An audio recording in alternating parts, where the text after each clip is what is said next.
बच्चों good morning. मैं नाम अंकिता सिंह है। मोन्टेसरी के ऑनलाइन क्लास में आपका स्वागत है। मैं स्टैंडर्ड 2 का हिंदी लेती हूँ। ठीक है, तो बच्चों आज हम लोग पढ़ेंगे हिंदी ग्रामर। तो पहले आप फटाफट अपना हिंदी ग्रामर का बुक निकाल लीजिए।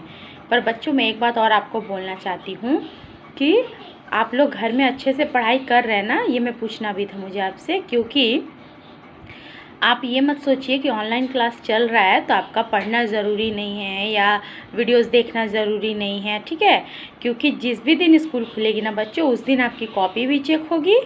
ठीक है, और एग्ज़ाम तो होगा ही। तो आप ऐसा मत सोचिए कि ऑनलाइन क्लास चल रहा है तो आपका एग्ज़ाम नहीं होगा या कॉपी चेकिंग नहीं होगी। ऐसा कुछ होने वाला नहीं है, सब कुछ होगा। ठीक है, इसलिए आप लोग अच्छे से घर में पढ़ाई कीजिए। खेलिए भी, लेकिन खेलने के साथ साथ पढ़ाई भी कीजिए, क्योंकि पढ़ाई ज़्यादा इंपॉर्टेंट है। ठीक है, तो चलिए बच्चों अब आप निकालिए हिंदी ग्रामर का बुक।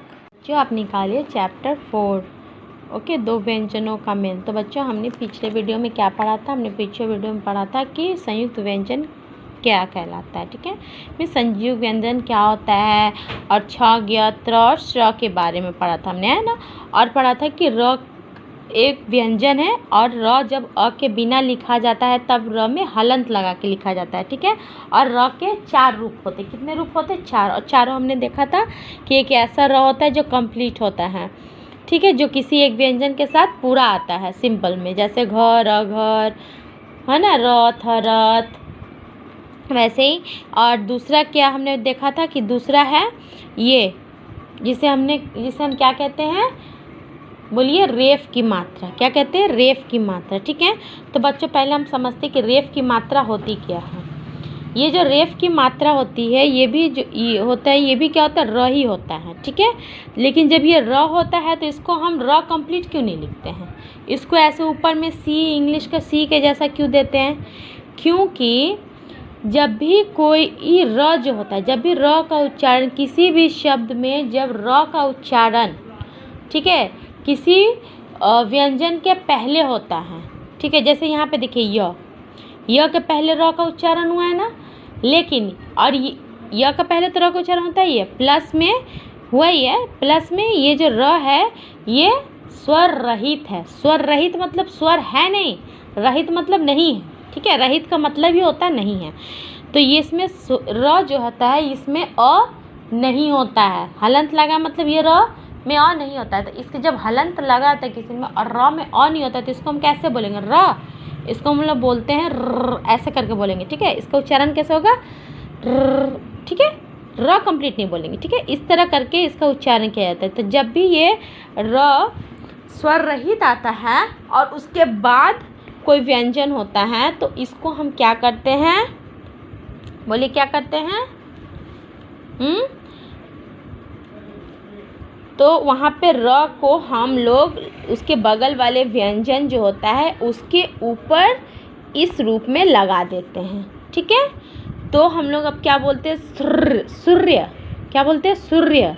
सूर्य नहीं बोलते, सूर्य। देखिए र वाला वर्ड है, ऐसे वाले जब साउंड आता है मतलब वहाँ पे र क्या है? स्वर रहित है। ठीक है, समझ गए आप लोग?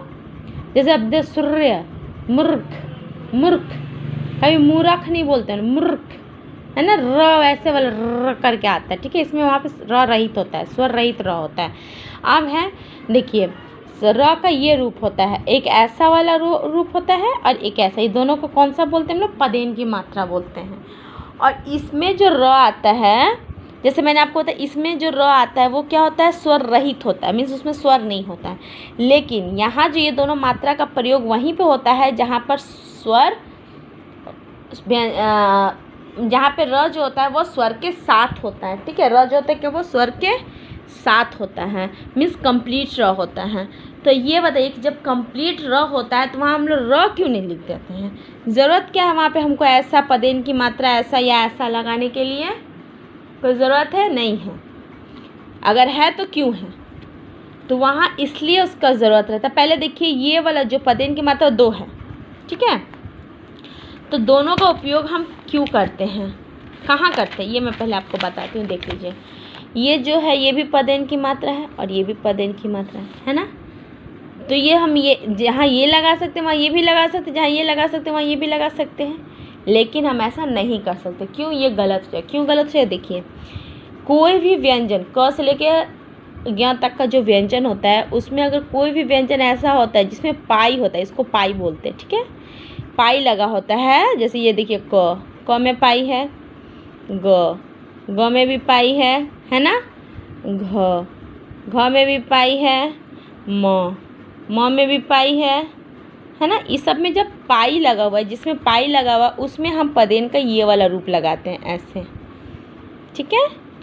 और ये वाला हम कहाँ लगाते हैं, जिस व्यंजन में पाई नहीं होता है और उसके नीचे का पार्ट क्या होता है, गोल होता है। जैसे ये देखिए ये गोल है नीचे, है ना, ड लिखे, ये भी गोल है, इसमें पाई है नहीं है, तो यहाँ पर पदेन की मात्रा ऐसा नहीं लगाएंगे, तो यहाँ पर ऐसा वाला लगाएंगे, ठीक है। आप समझ में आ गया कि दोनों ही पदेन की मात्रा है, फिर भी हम दोनों को अलग अलग कहाँ लगाते हैं, जहाँ पाई रहेगा वहाँ ये, जहाँ पाई नहीं रहेगा नीचे का, जैसे कि ड हुआ, ड अड़ हुआ, ठीक है। ये सब में अगर हमको मात्रा लगाना है तो हम कौन सा मात्रा लगाएंगे, पदेन का ये वाला रूप लगाएंगे, ठीक है। ठीक है, मीन्स र का ये वाला रूप लगाएंगे।